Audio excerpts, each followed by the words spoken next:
pengembangan kesehatan sekolah. Adapun anggota kelompok kami yang saya sendiri Putri Dewa Sulkadri dan saya Awi Fitri, dan saya Azza Sabar. Saya Kais Dolhar. Latar belakang pendidikan kesehatan sekolah memegang peran penting dalam menciptakan generasi muda yang sehat, produktif, dan mampu menjaga kualitas hidupnya.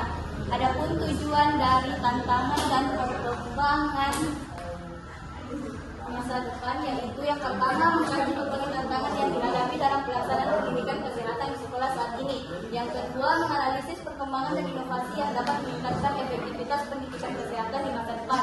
Ketiga, memberikan pemahaman tentang pentingnya pendidikan kesehatan sebagai bagian fundamental dalam membentuk perilaku hidup sehat di kalangan siswa. Yang keempat, menjadi sumber informasi bagi pendidik, siswa, dan pemangku kebijakan dalam meningkatkan kualitas pendidikan kesehatan di sekolah. Dan yang terakhir, ada mendorong peningkatan kurikulum, metode pembelajaran, dan dukungan lingkungan yang menunjang pendidikan kesehatan di sekolah. Materi pertama tentang tantangan dan perkembangan masa depan dalam pendidikan kesehatan sekolah dibawakan oleh Kais Dolhar. Oke, tantangan dalam pendidikan kesehatan sekolah. Yang pertama adalah kesehatan mental dan emosional siswa. Selanjutnya yang kedua, ketimpangan akses dan infrastruktur kesehatan dan pendidikan. Ketiga, kurangnya integrasi kurikulum dan program preventif. Selanjutnya yang keempat, sumber daya manusia dan pelatihan. Kelima, keseimbangan dan keberlanjutan program. Dan terakhir, keenam, perubahan lingkungan dan tantangan global. Selanjutnya, perkembangan masa depan dan dalam pendidikan kesehatan sekolah. Yang pertama adalah peningkatan fokus pada kesehatan mental dan emosional. Selanjutnya, yang kedua, inklusivitas, integrasi kesehatan dan ke kurikulum IT dan pendidikan preventif yang lebih komprehensif. Selanjutnya yang ketiga, pemanfaatan teknologi dan metode inovatif. Keempat,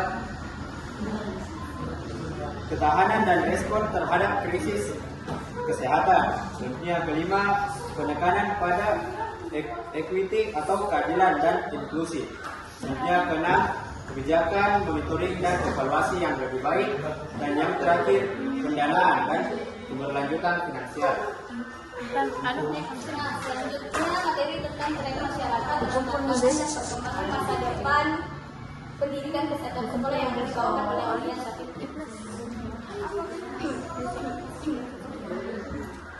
Selanjutnya yaitu tren masyarakat dalam penanganan dan perkembangan masa depan pendidikan kesehatan sekolah. Tren masyarakat terkait tantangan dan perkembangan masa depan pendidikan sekolah itu ada 5. Yang pertama, perubahan pola hidup terkait dan sehat. Itu masyarakat terutama anak sekolah semakin terpapar gaya tidak sehat akibat kemajuan teknologi dan pola konsumsi cepat saji.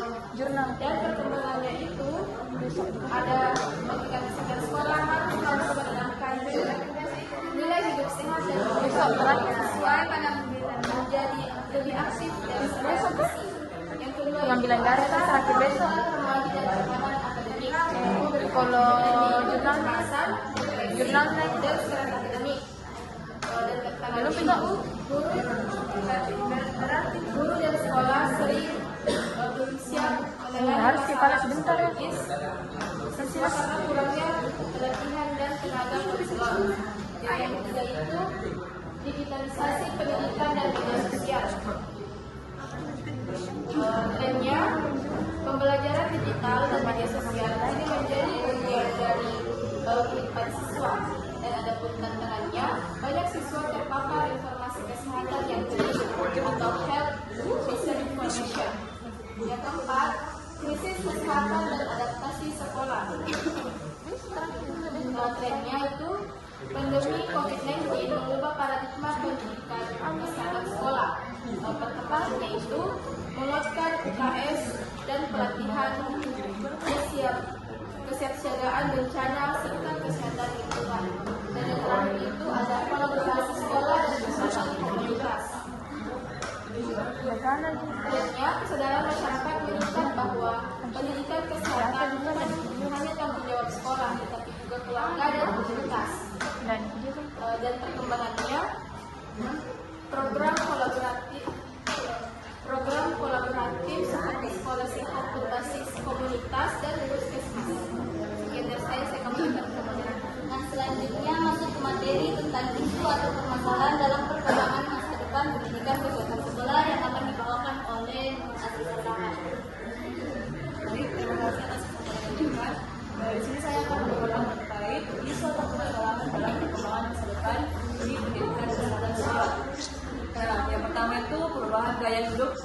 dan pola makan yang tidak sehat, seperti mengkonsumsi makanan cepat saji dan dia tidak sering beraktivitas. Itu menjadi masalah dalam era sekarang.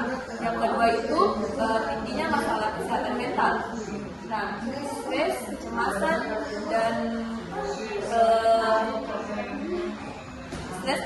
dan depresi itu meningkat di kalangan sekarang, dan itu menjadi tantangan di era sekarang. Yang ketiga itu pengaruh negatif media sosial. Contohnya itu seperti penggunaan media sosial yang salah dan pemaparan konten yang tidak sehat untuk kesehatan mental siswa. Yang keempat itu isu kesehatan lingkungan. Lingkungan itu sangat berpengaruh dalam perkembangan masa depan pendidikan. Jika lingkungan tidak sehat, perkembangan di masa depan akan menjadi kacau. Yang kelima itu kesehatan seksual dan reproduksi yang kurang komprehensif. Pendidikan seksual di sekolah masih terbatas sehingga siswa belum mendapatkan pemahaman terkait ini. Yang keenam itu kesenjangan akses teknologi dan literasi digital. Seperti perbedaan akses terhadap teknologi digital menghambat implementasi pendidikan kesehatan berbasis teknologi. Yang ketujuh itu integrasi kurikulum yang rumit. Pendidikan kesehatan sering sulit diintegrasikan ke dalam kurikulum karena sudah padat dengan mata pelajaran yang lain. Yang kedelapan itu keterbatasan sumber daya dan infrastruktur, seperti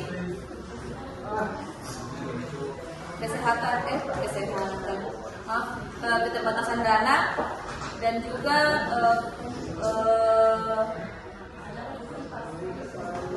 fasilitasnya tidak mendukung.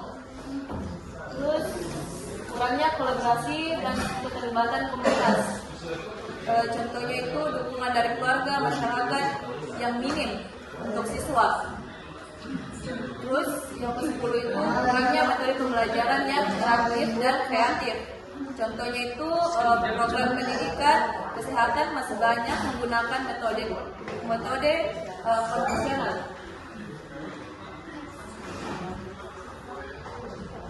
Selanjutnya ada data dari penelitian terbaru yang dilakukan oleh Rasmiati et al. 2024 di Kota Makassar menunjukkan bahwa edukasi pendidikan kesehatan di sekolah secara rutin mampu meningkatkan pengetahuan dan perilaku hidup sehat siswa, termasuk dalam aspek nutrisi, kebersihan diri, pencegahan penyakit, dan aktivitas fisik.